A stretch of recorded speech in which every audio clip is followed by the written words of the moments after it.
काल विकराल हो जाता है ना तो प्रचंड रूप धारण करता है। एक बार भी काल ये नहीं सोचता विद्वान है तो दया कर लूं, बच्चा है तो कृपा कर लूं ना। इसीलिए समय रहते मृत्यु पर विजय प्राप्त करनी है। वो कैसे? आपके जीवन का लक्ष्य न पैसा कमाना, न धन का उपार्जन करना, न परिवार बढ़ाना, न घर बनाना। अल्टीमेट गोल अगर जिसको कहते हैं, आखिरी सत्य, वो है बुद्धत्व को प्राप्त करना।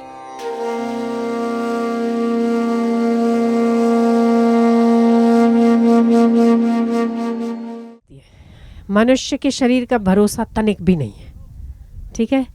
समान संग्रह 100 वर्षों का है और 1 सेकंड में खड़ा खड़ा आदमी चल बसता है, कुछ पता नहीं चलता, कोई ठिकाना नहीं शरीर का। इसीलिए बुद्धिमान मनुष्य को चाहिए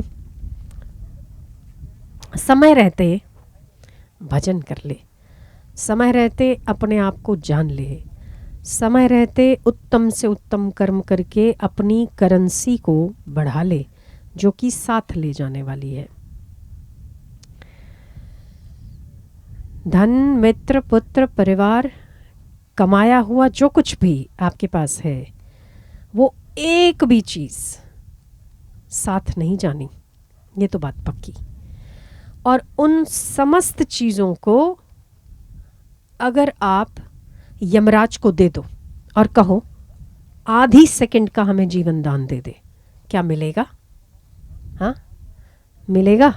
नहीं मिलेगा। जन्म सत्य नहीं है, जन्म लेना या ना लेना ये निश्चित नहीं है, पर मृत्यु नहीं होगी ऐसा कभी संभव नहीं। विकास होगा या नहीं होगा उसमें शंका है, पर विनाश होगा या नहीं होगा उसमें शंका नहीं है।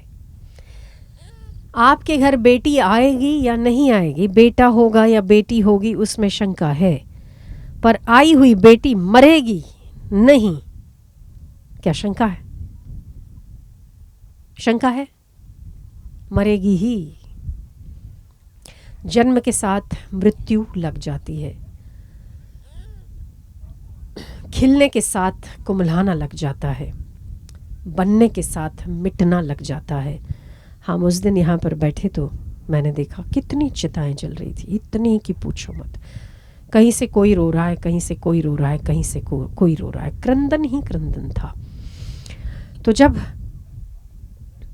काल विकराल हो जाता है ना तो प्रचंड रूप धारण करता है, और उस प्रचंडता में कई निर्दोष, एक बार भी काल ये नहीं सोचता विद्वान है तो दया कर लूं, बच्चा है तो कृपा कर लूं ना। इसीलिए समय रहते मृत्यु पर विजय प्राप्त करनी है। वो कैसे? इस मनुष्य का अल्टीमेट गोल अगर कुछ है तो वो है बुद्धत्व प्राप्त करना। आपके जीवन का लक्ष्य न पैसा कमाना, न धन का उपार्जन करना, न परिवार बढ़ाना, न घर बनाना। अल्टीमेट गोल अगर जिसको कहते हैं, आखिरी सत्य, वो है बुद्धत्व को प्राप्त करना। जन्म निश्चित नहीं है पर मृत्यु निश्चित है कि नहीं है? किसी का अमर पट्टा है, किसी का अपने आप पे बस है? नहीं।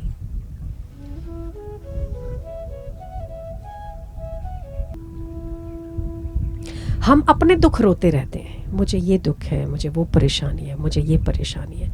आपसे अधिक परेशान व्यक्तियों को देखोगे ना, लोग ज्यादा दुखी हैं, तब आपका दुख बहुत छोटा हो जाएगा। मैं बहुत परेशान हूं, मैं बहुत दुखी हूं, दुनिया का सबसे बड़ा दुख मेरे पास है। मेरा एक ही अनुरोध है, अगर दुख है भी आपकी नज़र में वो दुख है, पर उस हर दुख के पीछे अगर ईश्वर की कृपा का एहसास किया जाए तो आपको, मुझे नहीं लगता कि आपको कोई ऐसी कृपा की वो बिंदु या वो चिराग आपको ना मिले जिसमें आपको सुखद अनुभूति और सुखद एहसास होता हो। किसी ने अपमान किया है।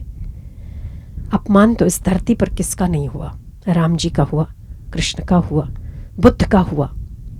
बुद्ध तो यहाँ तक कि बुद्ध अपने शिष्यों के साथ कहीं किसी गांव से गुजर रहे थे तो बुद्ध और उसके शिष्य उस कुएं से पानी ना पी लें, इसीलिए उस पानी में ढेर सारी घास डाल दी गई।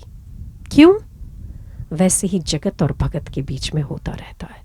सज्जन पुरुष और दुर्जन पुरुषों के बीच में अनबन चलती ही रहती है, अनादि काल से चलती है। कृष्ण और कंस के बीच में, रावण और राम के बीच में।